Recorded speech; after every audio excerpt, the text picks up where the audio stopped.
Je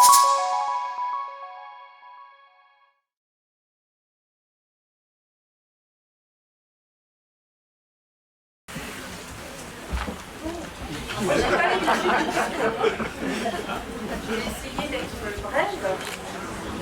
Donc, on a beau être dans des locaux neufs, qui sont presque encore la peinture. C'est une histoire longue, cette histoire de santé. Ça a commencé vers 2010 en fait. On s'est réunis en petit comité et on a commencé à se poser des questions quant à l'exercice de nos différentes professions. Il y avait un manque de professionnels, un manque de locaux, nous étions tous dispersés dans le quartier et il fallait vraiment qu'on change notre façon de travailler.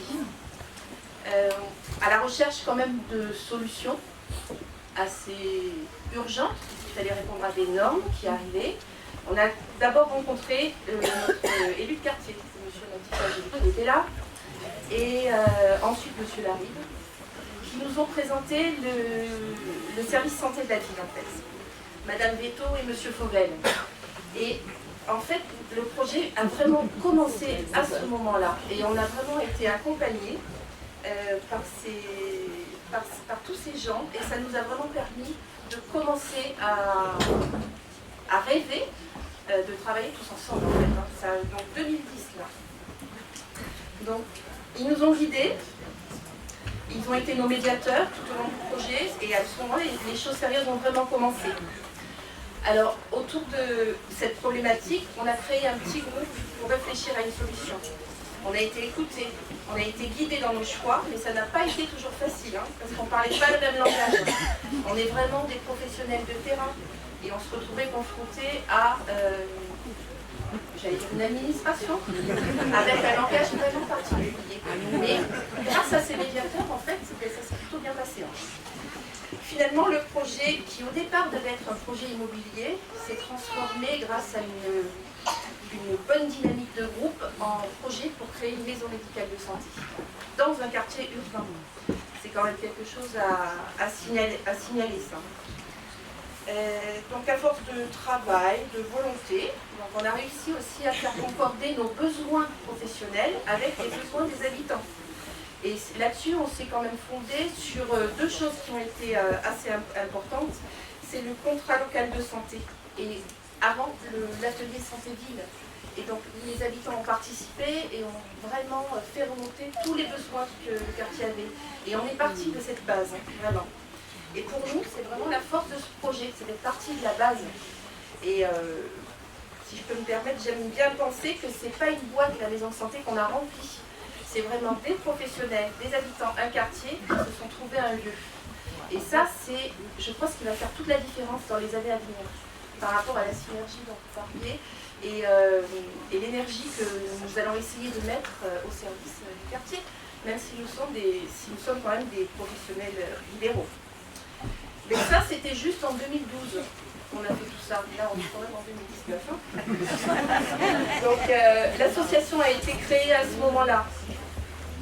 Et à partir de là, donc, il nous a fallu de l'aide pour concrétiser toutes les idées que nous avions. Parce que c'est là-dessus qu'on n'est pas très bon. Donc, on nous a aidés à formaliser le projet et en tant que professionnel de santé, il a fallu se tourner vers nos autorités de tutelle et avec l'ARS.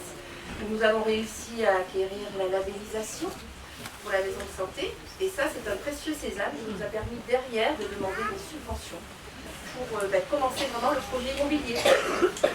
Donc, tous les différents partenaires.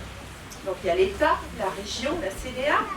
Et grâce à la labellisation, tout ça, ça a pu débloquer des subventions. Et nous avons enfin pu travailler ensuite avec le bailleur, l'OPHLM. Parallèlement, on a quand même continué à travailler avec la ville. Celle-ci a également contribué en donnant le terrain à moindre coût aux bailleurs. Et en parlant de coûts, on parlait du quartier, du projet de santé au niveau national. Je voulais juste revenir sur 2-3 exemples de ce qui va être apporté aux patients. Et ça, c'est que le début. Actuellement, au niveau de la kinésithérapie, par exemple, tout ce qui est neurologique et rééducation neurologique, ça ne peut se faire qu'à la Palisse. Ça veut dire VSL et patients qui vont au nord de la ville. Maintenant, ça peut se faire ici. Tous les cours d'accouchement, de préparation à l'accouchement peuvent se faire ici aussi. On a aussi maintenant des orthophonistes, on a une psychologue, et tout ça, ce sont des professionnels qui n'étaient pas là au départ. C'est vraiment des nouveaux professionnels qui ont été attirés par le projet. Et ça, je parle au nom de l'association, on en est franchement assez fiers, parce que malgré tous les écueils, tout ce qu'on a pu vivre, et ben on a quand même réussi à faire ça. Alors autant vous dire qu'on a plein de projets en tête, il faut nous laisser juste un petit peu de temps parce que ça va être un peu, voilà, il faut qu'on s'habitue et aux locaux et à notre nouvelle façon de travailler. Mais on y est, c'est déjà ça. Il a quand même fallu 7 ans entre le moment où on a commencé toutes ces réunions et aujourd'hui en fait. Et tout ça grâce à notre détermination. On peut vraiment dire ça. Donc alors merci à tous ces partenaires. Merci aux habitants qui nous ont soutenus, qui ont été patients. Et juste une dernière chose, je voulais personnellement, et puis au nom de l'association, quand même remercier tous nos maris, conjoints, qui ont supporté des réunions nombreuses, tardives, et qui nous ont quand même malgré tout bien soutenus dans ce projet. Voilà.